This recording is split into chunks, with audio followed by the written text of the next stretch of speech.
రేణుకాస్వామి హత్య కేసులో రోజురోజుకు కొత్త ట్విస్టులు చోటు చేసుకుంటున్నాయి. ఈ హత్య కేసులో ఆరోపణలు ఎదుర్కొంటున్న కన్నడ నటుడు, నటి పవిత్ర గౌడలకు వివాహం జరిగిందని, వారిద్దరూ సహజీవనం చేస్తున్నారంటూ వార్తలు వెల్లువెత్తుతున్నాయి. ఈ నేపథ్యంలోనే వారిద్దరి మధ్య సంబంధంపై దర్శన్ లాయర్ స్పందించారు.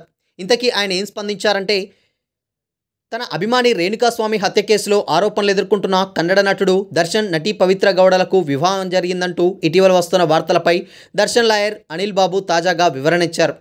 దర్శన్, పవిత్ర సహజీవనం చేస్తున్నారని, వారికి పెళ్లి కూడా జరిగిందని జరుగుతున్న ప్రచారంలో ఎలాంటి వాస్తవం లేదని న్యాయవాది వెల్లడించారు. వారిద్దరూ కేవలం తోటి నటులు మాత్రమేనని, అంతకుమించి ఎలాంటి సంబంధం లేదని స్పష్టం చేశారు. అయితే పోలీస్ స్టేషన్లో దర్శన్ను కలిసిన అనిల్ బాబు ఆ తర్వాత మీడియాతో మాట్లాడారు.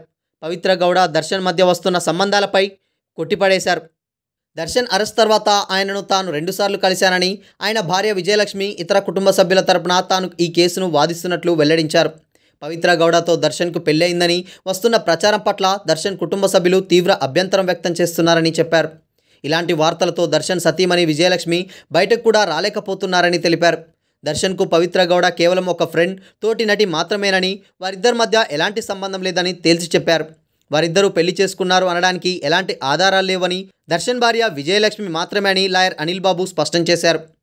ప్రస్తుతం పోలీస్ కస్టడీలో ఉన్న దర్శన్ ఆరోగ్యం బాగానే ఉందని అనిల్ బాబు వెల్లడించారు.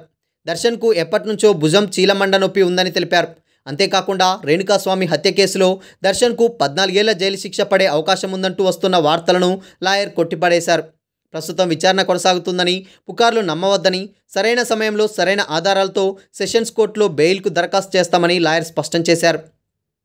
మరోవైపు రేణుకాస్వామి హత్య కేసులో ఇప్పటి వరకు లొంగిపోయిన 5గురితో కలిసి మొత్తం 16 మందిని అరెస్ట్ చేసినట్లు డీసీపీ గిరీష్ పేర్కొన్నారు.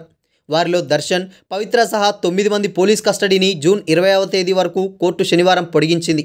మెడికల్ టెస్ట్ నిర్వహించిన తర్వాత వారిని అన్నపూర్ణేశ్వరి నగర పోలీస్ స్టేషన్కు తరలించారు. ఇక పవిత్ర గౌడను సాంఘిక సంక్షేమ శాఖ హాస్టల్కు తరలించారు. మరోవైపు పవిత్ర గౌడకు అశ్లీల సందేహాలు పంపించాడన్న కోపంతోనే తాను రేణుకాస్వామిపై చేయి చేసుకున్నానని విచారణలో దర్శన్ అంగీకరించారు. 2 దెబ్బలు కొట్టి షెడ్డు నుంచి బయటకు వచ్చానని, మిగిలిన వారు అతన్ని హత్య చేసి ఆ నేరాన్ని తనపై నెట్టేస్తున్నారని ఆరోపించారు.